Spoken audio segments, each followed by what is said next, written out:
Matanong nga kita, nakakulong ka rin ba sa sumpa ng salitang sana o ng sana all? Paki-comment mo nga sa baba kung ano yung sana o yung sana all mo sa buhay. Ako kasi oo eh. Ang dami kong sana. Sana ganito nangyari. Sana ganito ang kinuha ko. Sana ito yung pinili ko. At sana all katulad ako ng iba. Dito sa aking channel, nagbabahagi ako ng mga kwentong inspirasyon na pwede natin gawing gabay sa ating mga pangarap. Mga usapang pwedeng magpaganda ng ating buhay. Kaya bago tayo pumasok sa malalim nating topic sa bidyong ito, yung sumpa ng sana o ng sana all na yan, baka naman pwedeng pakitap yung subscribe button kung sa YouTube ka nanonood at pakitap ng follow button kung sa Facebook ka nanonood. Balikan natin yung usapan na sana o sana all. Gabi-gabi na lang kasi bago tayo matulog, nakahiga tayo sa kama, hawak natin yung cellphone natin, magbubukas tayo ng Netflix o YouTube, mag-i-scroll na mag-i-scroll, pero wala ka namang mapili. O kaya naman, o-order ka ng pagkain, sa sobrang dami ng pagpipilian, sasakit ang ulo mo at ang dulo, yung dati pa rin kinakain mo ang kukunin mo. Kaming mga lumaki nung 90s, hindi naman ganito. Kung anong ulam namin noon sa mesa, kung anong niluto ng nanay namin, yun yung kakainin namin. Kung anong palabas sa TV, yun yung papanoodin namin. Pero bakit parang mas madali yatang makontento noon kaysa ngayon? Ngayon kasi binigyan na tayo ng mundo ng napakaraming option, pero bakit parang mas lalo tayong naging balisa at stress? May pag-aaral sa psychology at may sikat na konsepto na tinatawag na the paradox of choice. Sa madaling salita, ito yung baligtad na katotohanan tungkol sa pagpili. Ang akala kasi natin kapag mas madami ang option natin sa buhay, ay mas magiging masaya tayo. Pero sabi sa pag-aaral na ito sa psychology, pag mas maraming pinagpipilian ang isang tao, imbes na sumaya siya, mas napaparilisa at nalilito ang isip niya. Kasi tuwing pumipili tayo, gumagawa tayo ng sakripisyo. Halimbawa, may trabaho ka, maganda naman ang sweldo mo. Mababait naman yung mga katrabaho mo. Pero isang gabi, habang nag-i-scroll ka sa social media, nakita mo yung isa mong kakilala o yung dati mong kaklase na nasa ibang bansa na maganda na yung career niya at mukhang malaki yung sinusweldo niya. Bigla ngayong papasok sa isip natin na sana pala doon ako nag-apply.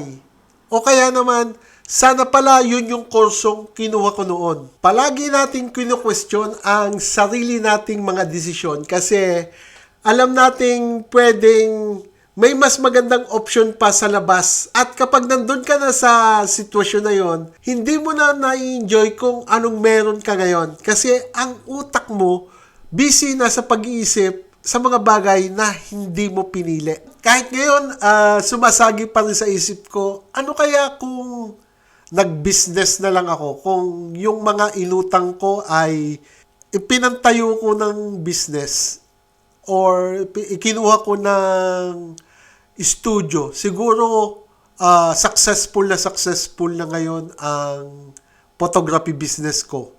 Pero nung mga panahon kasing yon, kailangan kong bigyan ng magandang buhay ang aking mga anak. Kailangan kong bigyan din ng time ang aking mga anak. Kaya, mas pinili ko na lang na mag-stay sa trabaho dahil mas secure yun.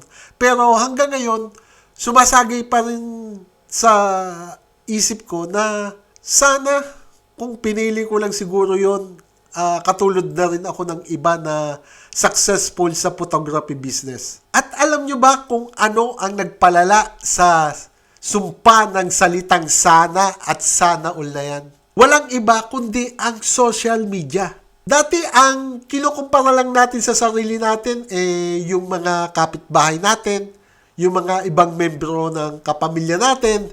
Pero ngayon, sa isang scroll lang, Bit-bit mo na ang buong mundo. Makikita mo, maikumpara mo na ang sarili mo sa buong mundo.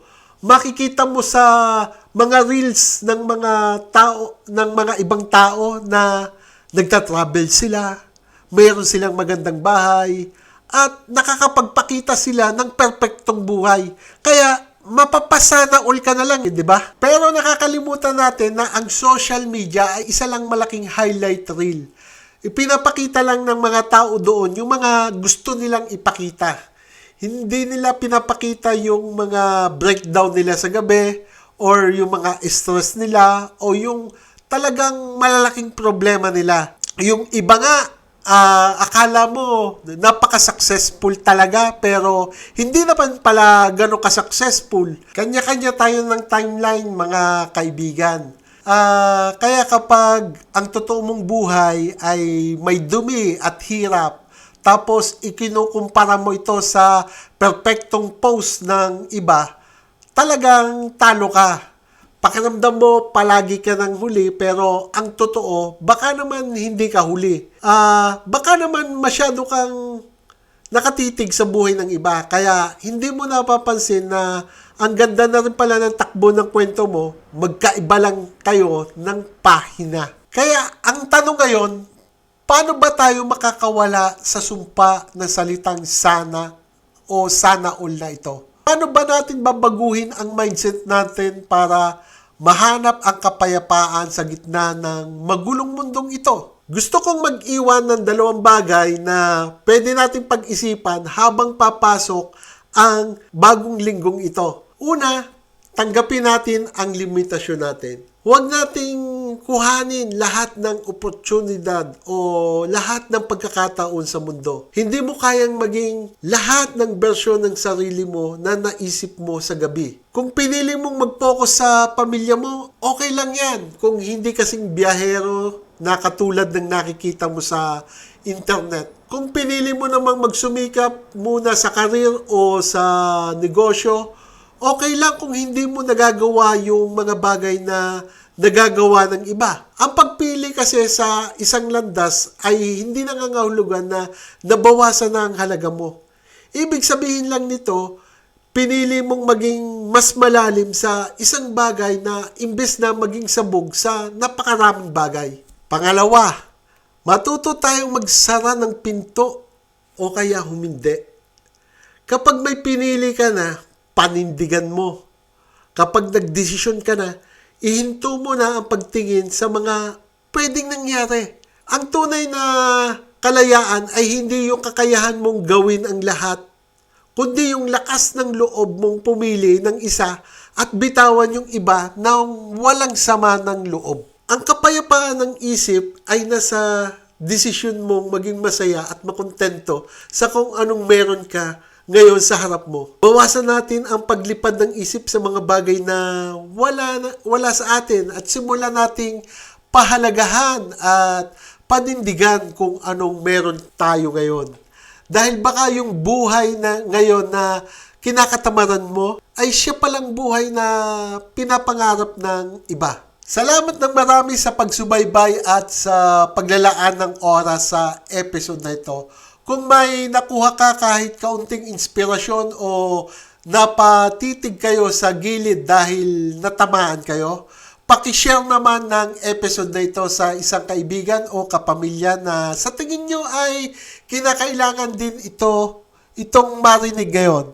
Mag-comment din kayo sa ibaba ano ang isang bagay na handa mo ng bitawan ngayon para makuha mo sa wakas ang kapayapaan ng isip mo.